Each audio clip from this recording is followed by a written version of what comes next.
হাসির রাজা, জ্ঞানের রাজা, রসিক রাজা।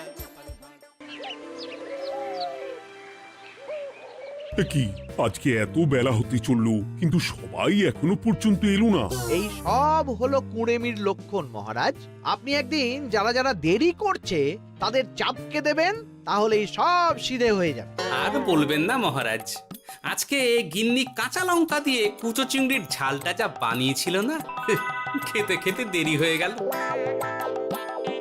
গোলগাপ্পি দেওয়ার আর জায়গা পাও না না? বিশ্বাস করুন, সত্যি খুব ভালো রান্না করেছিল গিন্নি, তাই আবার আরেক হাঁড়ি ভাত চড়াতে বললাম। আর সেটা খেয়ে আসতেই তো দেরি হয়ে গেল। আরো এক হাঁড়ি? মহারাজ কিছু মনে করবেন না, এই পাঠশালা বন্ধ করে সব গুছিয়ে তাপে এলাম। সুপ্রভাত মহারাজ। সুপ্রভাত মহারাজ। প্রভাত আজকে আর শুনেই, তোমরা সবাই এত কুঁড়ে হয়ে গেছো যে কি বলবো। মহারাজ, এই কুড়েমির আসল কারণ হচ্ছে চর্বি। কথায় আছে, যত বেশি চর্বি তত তাড়াতাড়ি মরবি। আপনি কি বলতে চাইছেন মন্ত্রী মশাই, যে আমি তাড়াতাড়ি মরে যাব আর আপনি মজা দেখবেন? ঠাকুর ঘরে কে, আমি তো কলা খাইনি ব্যাপার হয়ে গেল। গোপালের একদম মোক্ষম জায়গায় আঘাত লেগেছে, যাকে বলে ওই আঁতে ঘা। তুমি বেশি কথা বলো না বৈদ্য, ছুঁচ করে চালুনির বিচার। হ্যাঁ, বৈদ্য তো দেরি করেই এসেছে। আমার মনে হয় প্রত্যেককে এমন ভাবে প্রশিক্ষণ দেওয়া দরকার যাতে তারা একটু চনমনে হয়ে ওঠে। হ্যাঁ মহারাজ, তাহলে আগামীকাল থেকেই শুরু হোক ব্যায়াম আর অস্ত্র শিক্ষা। হ্যাঁ, কুঁড়ে থাকলে রাজ্যের কোনো বিপদ আপদেই সভাসদেরা কাজে আসবে না। ঠিক বলেছেন মহারাজ। তাহলে আর দেরি কেন, চলো সবাই এখনই আমরা মাঠে যাই। এই তো মহারাজ ভরপেট খেয়ে এলাম, এখনই মাঠে? ওসব অজুহাত দিয়ে লাভ নেই, চলো চলো চলো।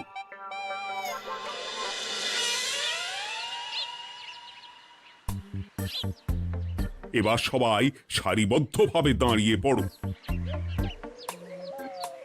কি গোপাল কোথায়? মহারাজ, গোপাল আপনার পিছনে দাঁড়িয়ে আছে, চুপি চুপি। এই এই এই গোপাল, যাও যাও মাঠের মাঝখানে গিয়ে দাঁড়াও। এই চাঁদি ফাটা রোদে কেন মহারাজ সুস্থ শরীরকে ব্যস্ত করছেন? এইসব বাজে কথা শুনতে চাই না। শুয়ে বসে থেকে শরীরের কি অবস্থা করেছো? শরীরের নাম মহাশয়, যা সবে তাই সয়। তুমি যাবে না, তোমাকে এক্ষুনি বরখাস্ত করব। কি জ্বালা! যেখানে আমার সব কাজ বুদ্ধি দিয়েই হয়ে যায়, সেখানে গায়ের জোরের কি দরকার? হ্যাঁ, এই গোপাল, আমি 1 থেকে 3 অব্দি গুনবো, তারপরে সবাই এই মাঠের ধার বরাবর 5 বার পাক দিয়ে দৌড়বে। ঠিক আছে মহারাজ, আমি প্রস্তুত। আমি রোগা পটকা আছি, কোনো সমস্যাই হবে না। হয়ে গেল। সবাই প্রস্তুত? 1 2 3। কি হলো গোপাল, দৌড়াও দৌড়াও। মহারাজ, এর থেকে বেশি জোরে পারবো না। আই, কে আছো? একটা কঞ্চি দাও। এই সেরেছে। বেশ হয়েছে, বেশ হয়েছে। ব্যাটার এবার চর্বি কমবে। কি হলো গোপাল, হ্যাঁ হয়ে গেল? হ্যাঁ?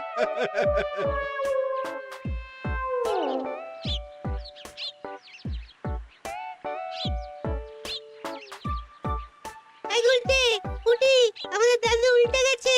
হ্যাঁ, তাই তো দেখছি। চল চল গিয়ে দেখি। উফ, চেহারার কি অবস্থা বানিয়েছো গোপাল, হ্যাঁ? এতটুকু দৌড়তে গেলেই চিটপটাং। তাড়িয়ে দিন মহারাজ, এরকম বেঢপ চেহারা সভাসদকে আমাদের দরকার নেই। না না, তা বললে হবে নাকি গোপাল, তুমি এক্ষুনি বাড়ি চলে যাও, কালকে আবার মাঠেই দেখা হবে। এই দাদু বাড়ি চলো। ওরে বাবারে!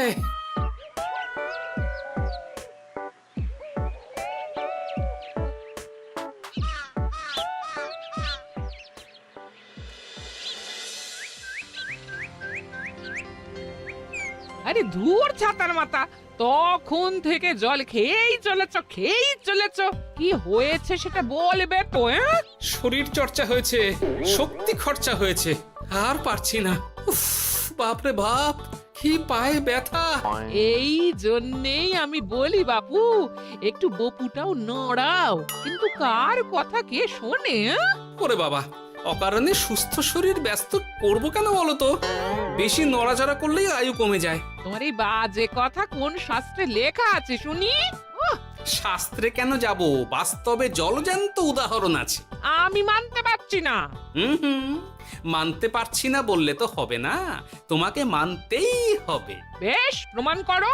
আমি যদি তোমাকে প্রমাণ করে দিতে পারি, তাহলে আজ থেকে বাড়ির বাজার দোকান করার দায়িত্বটাও তোমাকেই নিতে হবে। দিদা, তুমি তো ফেঁসে যাবে, দাদুর সঙ্গে বাজি লড়বে না। এই বাদ দে তো, তোর দাদু আগে প্রমাণ করুক যে বেশি নড়াচড়া করলে বয়স কমে। হ্যাঁ তাহলে বাজি? হ্যাঁ, বাজি। আচ্ছা ঠিক আছে, বেশ। তুমি তুমি একটা পশুর নাম বলো তো, যারা খুব তাড়াতাড়ি দৌড়য়। ঘোড়া, হরিণ, চিতাবাঘ আরো আছে। আচ্ছা, এবার সবচেয়ে আস্তে আস্তে কোন পশু চলে, এরকম একটা পশুর উদাহরণ দাও। কেন, কচ্ছপ? এই তো পেয়ে গেছে উত্তর। এবার তুমি বলো তো, কচ্ছপ কত বছর বাঁচে, আর ঘোড়া, হরিণ, চিতাবাঘ এরা কত বছর বাঁচে? চিতাবাঘ, ঘোড়া কেউই 30 বছরের বেশি বাঁচে না, কিন্তু কচ্ছপ 300 বছরও বেঁচে থাকে। হেরেছে, হেরেছে, আমার বউ হেরেছে। উফ, জীবনের কত বড় চাপ নেমে গেল। হ্যাঁ, এই তুমি আমাকে এভাবে হারালে? তখনই বললাম দাদুর সঙ্গে বাজি লড়তে যেও না। নাও এবার খেলা সামলাও।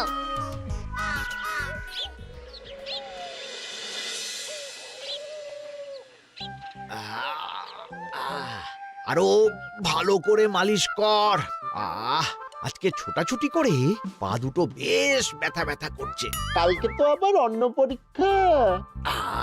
আরে আমার হালকা চেহারা আছে, সব সামলে নেব।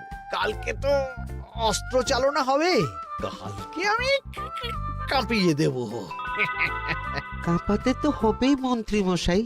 আমরা আপনার শরীরে এমন ঘষা মাজা করে দেব না, মনে হবে আপনি না একটা জলযন্ত্র অস্ত্র চালনা করতে যাচ্ছে। বাস এই তো চাই। বাবারি, আস্তে আস্তে। আরে বাবা, আপনার তো ইস্পাতের শরীর, ভাঙবে তবু মচকাবে না। চিন্তা করছেন কেন? ভয় পাবেন না, ভয়কে জয় করতে হবে। আরে আরে আরে, তোরা আমার কথাটার সাথে করছিসটা কি? মানুষটা মরে যাবে তো। চিন্তা করো না গিন্নি। বাবা, ওরা বলেছে আমার ইস্পাতের শরীর, ভাঙবে তবু মচকাবে না। একবার এই বুড়ো বয়সে হাত পা ভাঙলে কে সামলাবে শুনি? মন্ত্রী মশাই, আমাদের বকশিসটা দিয়ে দিন, আমরা কেটে পড়ি। বাবারে বাবা, দিচ্ছি। এনে এত খাটানোর পরে এতেই এখন খুশি থাক। হ্যাঁ,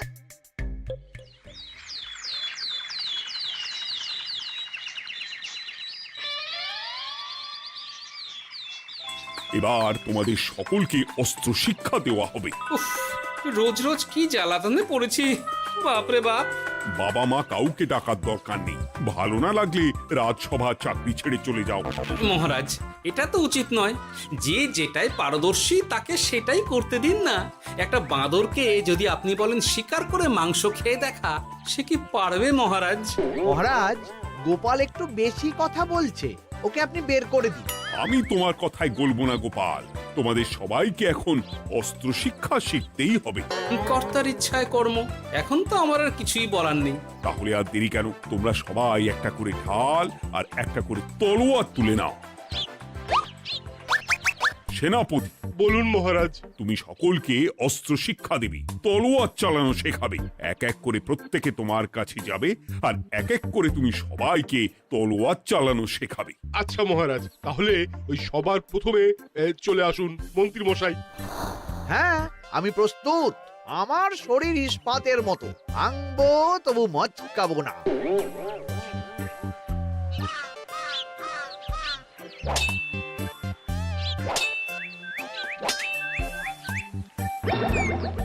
কি কেমন দিলাম? অত সহজ নয় সেনাপতি। আমি মন্ত্রী এমনি এমনি হইনি, আগে অস্ত্র শিক্ষা শিখে তবে মন্ত্রী হয়েছি।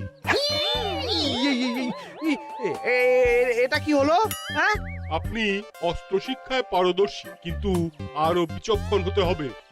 কারণ আজকে এই পাগড়ির জায়গায় আমি যদি তলোয়ার আপনার গলার দিকে চালাতাম, তাহলে কিন্তু আপনার এই ভবলীলা এখানেই সাঙ্গ হয়ে যেত। ঠিক আছে ঠিক আছে, মনে রাখবো। এবার বাকিদের তো ডাকো। হ্যাঁ, এরপরে তলোয়ার চালানো শিখতে আসবে গোপাল। গোপাল দাদু, গোপাল দাদু। বাবা বাবা বাবা, গোপাল তুমি আবার দল বল নিয়ে এসেছো। দেখি তোমার কত দম। গোপাল, তুমি প্রস্তুত হও। হ্যাঁ হ্যাঁ, আমি প্রস্তুত। ওরে বাবারে, এ তো ভয়ানক চাপের কাজ, আমাকে বেশ বেগ পেতে হচ্ছে। সামলাও গোপাল।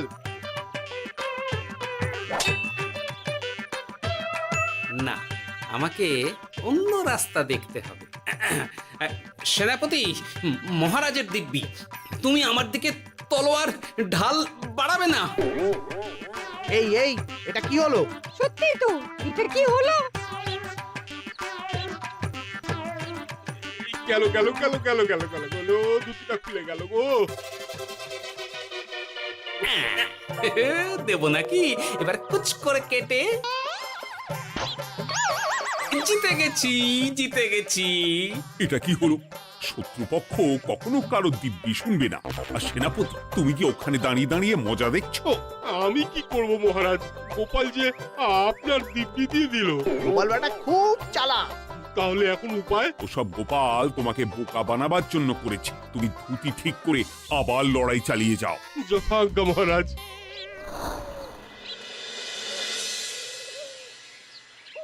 কিরে ন্যাপলা, তোদের দিদা আমার জন্য কি রান্না করে পাঠিয়েছে রে?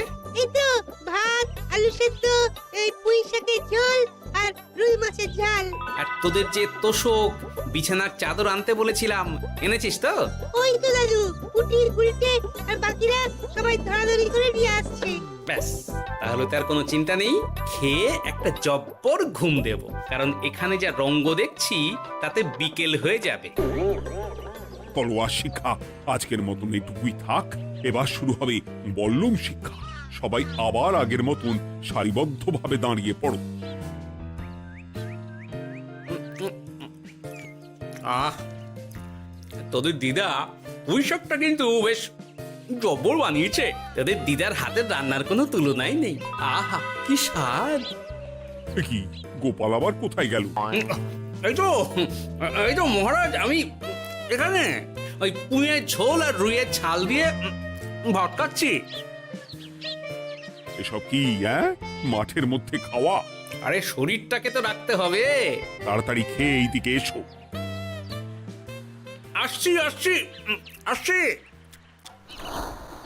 এবার আমি তোমাদের দেখাবো কিভাবে বল্লম নিয়ে তেড়ে যেতে হয়। দেখান মহারাজ।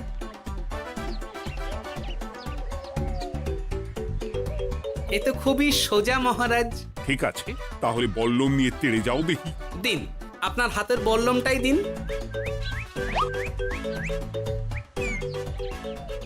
আরে আরে, গোপাল তো মাঠ থেকেই চলে গেল। আমি ডেকে আনছি মহারাজ। আরে আরে, ও গোপাল, গোপাল, মহারাজ ডাকছেন। থামো থামো। মহারাজ বলেছেন বল্লম নিয়ে তেড়ে যেতে। তেড়ে গিয়ে আবার ফিরে আসতে তো উনি বলেননি। আরে, এ তো মহা মুশকিল। উনি এক্ষুনি তোমাকে মাঠে ফিরতে বললেন। সেটা আপনাকে বলতে পারে সেনাপতি, আমাকে তো বলেনি। আমি চললাম।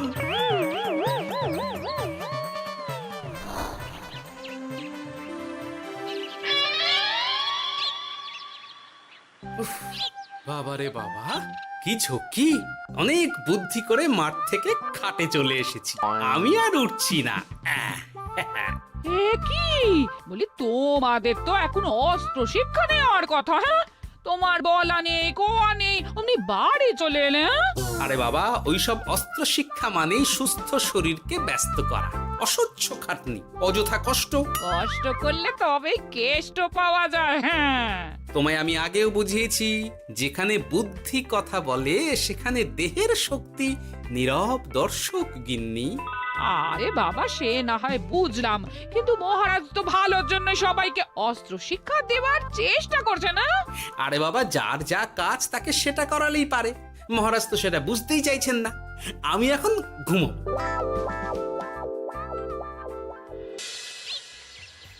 দরজা খোলো গোপাল, দরজা খোলো। গোপাল, গোপাল দরজা খোলো বলছি। ব্যাস হয়ে গেল। একটু শান্তিতে ঘুমাবো তার জো নেই। দরজা খোলো গোপাল। বলুন মহারাজ।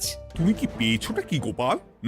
রাজসভায় দেরি করে আসবে, তারপর অস্ত্র শিক্ষার সময় ফাঁকিবাজি দেবে, এভাবে তো আর তোমাকে মনে হচ্ছে রাজসভায় রাখা যাবে না। মহারাজ, গোপাল তো মুখের কথার লোক নয়, ওকে তাড়িয়ে দিই। কেন মহারাজ? আমি কি এমন মহাপাপ করেছি যে আমাকে তাড়িয়ে দেবেন? এই যে আমার কথা শুনছো না, এটাই তোমার অপরাধ। অপরাধ নেবেন না মহারাজ। পণ্ডিতের দায়িত্ব পুজো করা, সভাকবির দায়িত্ব কবিতা বলা, সাহিত্য চর্চা করা, আর আমার দায়িত্ব হাসি মজা করে আপনার মন ভালো রাখা। কিন্তু আপনি আমাকে জোর করে যুদ্ধের ময়দানে ঠেলে দিতে চাইছেন। এটা আমার ইচ্ছে। আমিও তো মহারাজ ইচ্ছে করলেই অনেক কিছু করতে পারি। চোখ বন্ধ করে লক্ষ্য ভেদ করতে পারি, শুধু বুদ্ধি দিয়ে। আরে বাহ, এত বড় কথা! তাহলে মহারাজ, ওকে বলুন পরীক্ষা দিতে। কি পরীক্ষা? আমি একটা ঘরে বর্ম পরে দাঁড়িয়ে থাকবো। তোমার হাতে অস্ত্র দেব, আমার মাথায় একটা আপেল থাকতে হবে, আর তুমি কিভাবে আমার মাথা থেকে ওই আপেল ফেলতে পারো দেখবো। এ তো খুবই সোজা। কি গোপাল, তাহলে লড়বে নাকি বাজি? হ্যাঁ, লড়তে রাজি আছি। তাহলে আজ রাতেই হয়ে যাক পরীক্ষা। যদি এই পরীক্ষায় উতরে গেলে তো ভালো, নইলে তোমার চাকরিটা গেল। গোপাল, তুমি পারবে তো? সে দেখাই যাবে। আজ রাতে তাহলে রাজবাড়িতে দেখা হচ্ছে। যদি আমি এই পরীক্ষায় বিফল হই, তাহলে আমার চাকরি আপনি কেড়ে নেবেন, আর যদি সফল হই তাহলে মন্ত্রী মশাইকে শাস্তি দেবেন। আমি নিজে সারা কৃষ্ণনগরে নাক্ষত দেব। বেশ, দেখা যাক।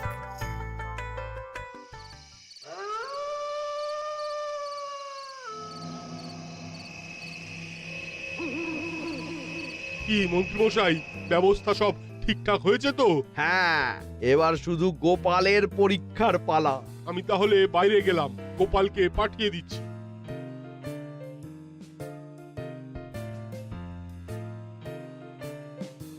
এবার যাও গোপাল, ঘরের ভিতরে যাও, দেখি তুমি কি করে মন্ত্রীর মাথা থেকে আপেল ফেলতে পারো। আপনি তো শুধু আমার চোখ ঢেকেছেন, আমার নাক, মুখ, কানও ঢেকে দিন, যাতে ঘ্রাণেন্দ্রিয়, শ্রবণেন্দ্রিয়েরও সাহায্য না নিতে পারি। বেশ, তাহলে তাই হোক। আয়, কে আছো? গোপালের মুখ, নাক আর কান ঢাকো। যথা আজ্ঞা মহারাজ। একটু মোটা কাপড় দিয়ে নাক মুখ ঢাকো, হ্যাঁ, যাতে সেভাবে আপেলের গন্ধ না পাই। বেশ বেশ।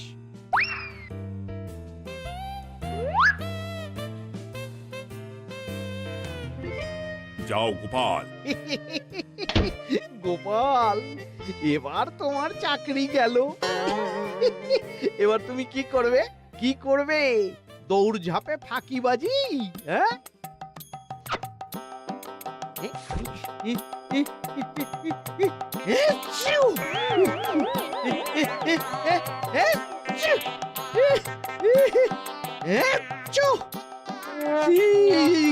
গেল গেল গেল গেল গেল, আপেল পড়ে গেল। আপেল পড়ে গেল? মহারাজ, এর মধ্যেই গোপাল আপেল ফেলে দিয়েছে। ঘরের ভেতরে চলো।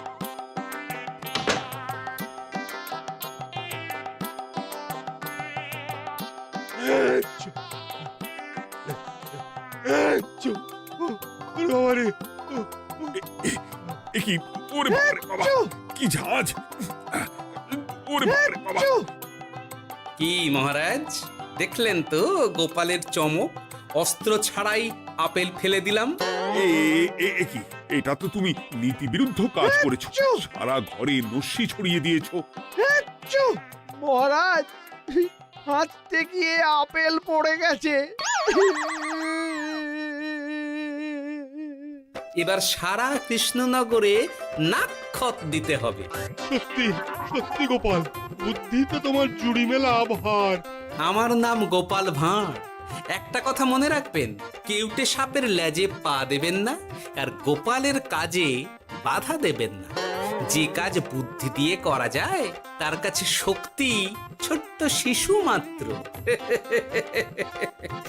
সত্যি গোপাল, আজ তুমি সেটাই প্রমাণ করে দিলে। আর আজ থেকে তোমাকে তোমার ইচ্ছার বিরুদ্ধে খাটাবো না। তুমি খাও দাও, ভুড়ি বানাও। যার যা কাজ সে তাই করবে। যেমন এখন মন্ত্রী মশাই নাক্ষত দেবেন। হ্যাঁ, ভুল করে বাজি ধরে ফেলেছি, এখন নিজেই চাপে পড়ে গেলাম। তাহলে আর দেরি কেন? নাক্ষত এখন থেকেই শুরু হোক। কৃষ্ণনগরের রাস্তা শেষ হতে হতে সকাল হয়ে যাবে।